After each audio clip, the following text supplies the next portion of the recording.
We saw, and we're running this, of course, in the news. It was the story that came about yesterday. We heard that the board has confirmed that the resignation of the Eskom CEO has come through. But of course, what's going to happen is he is going to stay on until the 31st of March 2023, and until a successor is found.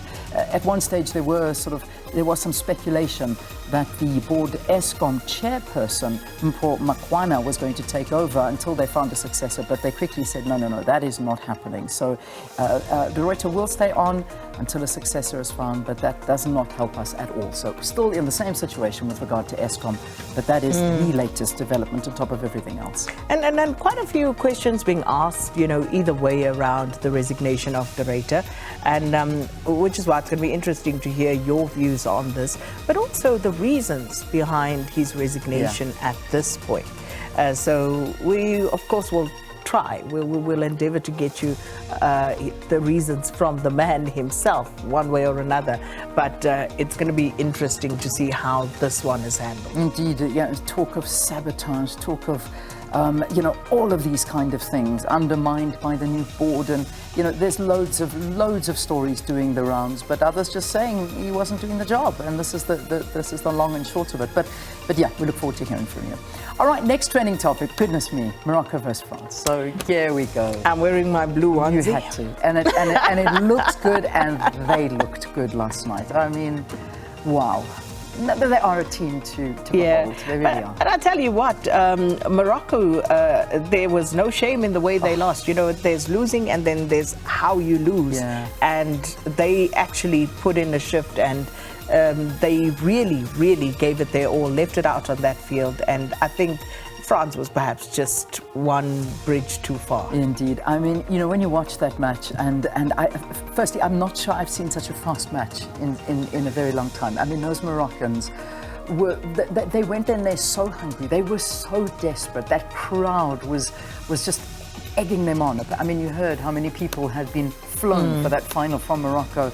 They had the crowd on their side. They gave it their all, but France were just too superior. That man. Yeah, Mbappe. Kylian Mbappe. Anyway, that's coming up in the next hour. We'll talk more about that one. Indeed. Lesotho.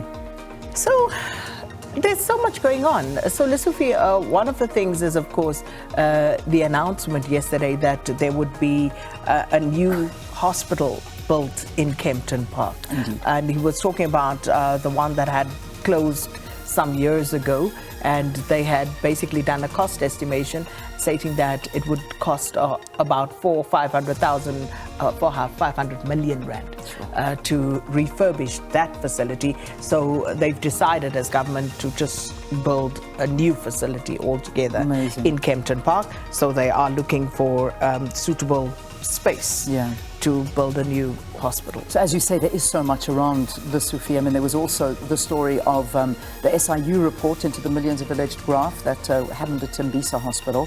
So he released the SIU's report into the hundreds of millions of rands of alleged graft at that busy state-run hospital. And we know that one is all about, the Gauteng Department of Health whistleblower Babita Deokaran's suspicion of mass looting, and that was the whole thing. So he released the SIU preliminary report, and that is also a very, very big story. We won't go into that, but I mean, 850 million rand was flagged by Deokaran at the time. So we'll look at that. And then, of course, there's also Panyaza Lesufi coming out yesterday and saying that ANC leaders are out of ideas. That was just, one of the comments that he made. So there are many reasons why Lesufi is trending at this point. Maybe we'll catch up with him at the ANC's elective conference just to get more on that.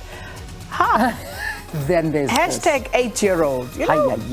Everything that's going on, and we don't know the end of our woes. And then you go to the Vaal, to Vereniging, to Roshni, and this is what you find. An 8-year-old cruising. In his dad's, I don't know what it is, a Land Cruiser or a Land Cruiser. Massive, huge car. Have we got the video, guys? Are we? Oh, no. You know what?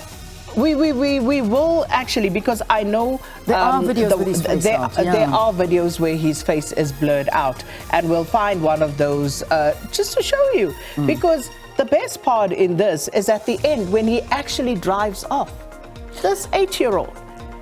can barely see over the steering wheel, And but he's driving. He puts his foot down on the accelerator and speeds off. 8 years old, barely looking over. But there's so many questions asked here. Now that's why I think we really do need to get this video, and I hope we can get it for you in the next hour. But I mean, it is just a crazy video, and allowing this boy to drive off, and parents allowing. I don't know.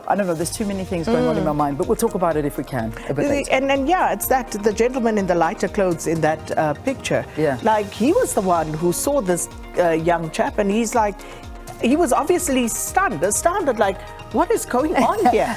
and he said, they ultimately pulled him up, pulled him over, and is like, who's your dad? And he's like, follow me. Follow me, I'll take you to my dad. Crazy, just crazy. Anyway, all right, those are your trends.